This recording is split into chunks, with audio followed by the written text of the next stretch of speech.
Das globale Finanzsystem. Es diktiert den Wert unseres Geldes, den Preis von Gütern und die Macht von Nationen. Doch es ist kein Naturgesetz. Es wurde von Menschen geschaffen, an einem einzigen Ort, zu einer ganz bestimmten Zeit.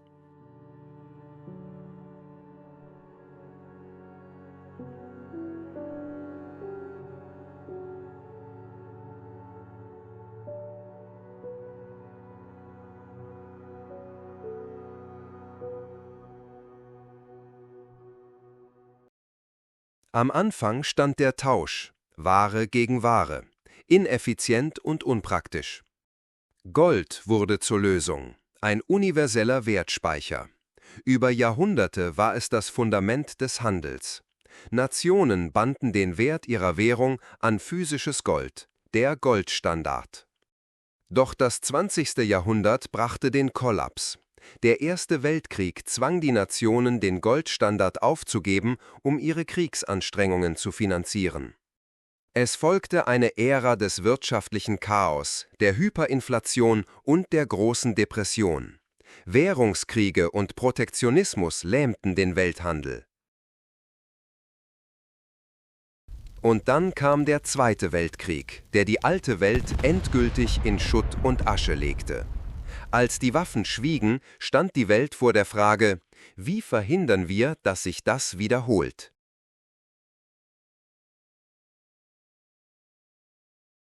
Juli 1944.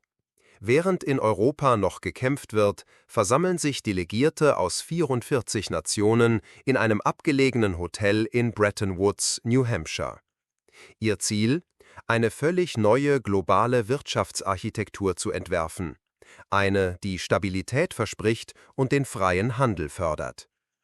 Die treibende Kraft waren zwei rivalisierende Visionen: die britische, vertreten durch einen brillanten Ökonomen, und die amerikanische, vertreten durch einen mächtigen Beamten des Finanzministeriums.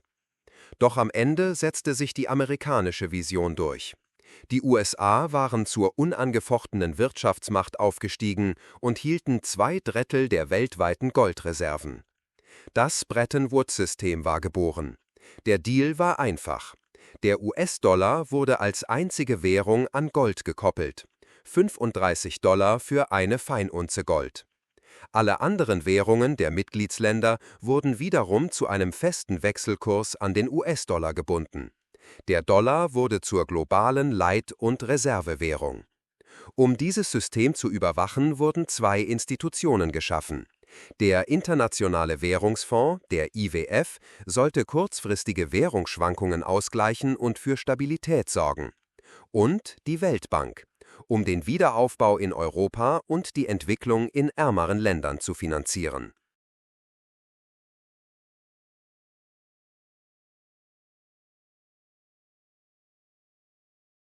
Zuerst funktionierte das System.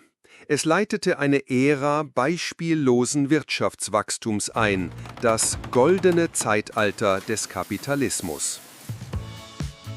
Doch das System hatte eine Achillesferse. Die USA druckten immer mehr Dollar, um den Vietnamkrieg und teure Sozialprogramme zu finanzieren, weit mehr als durch ihre Goldreserven gedeckt war.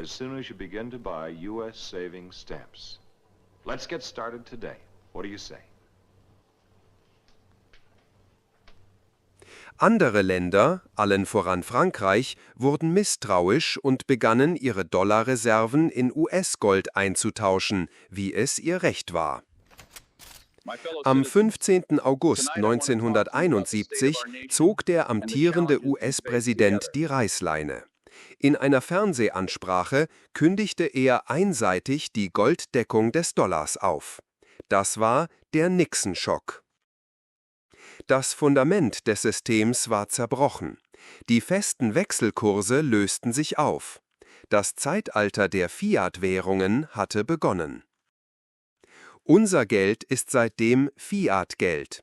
Es ist nicht mehr durch einen physischen Rohstoff gedeckt, sondern nur noch durch das Vertrauen in die Regierung, die es ausgibt.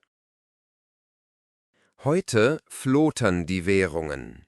Ihre Werte zueinander ändern sich sekündlich, getrieben von Angebot und Nachfrage, Zinsentscheidungen und geopolitischen Ereignissen. Dieses flexible System ermöglichte eine neue Welle der Globalisierung. Kapital konnte schneller und freier als je zuvor um den Globus fließen.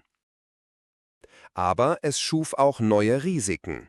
Die Finanzmärkte wurden unvorstellbar komplex.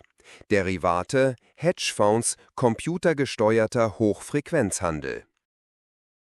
Die Finanzkrise von 2008 war die brutale Konsequenz.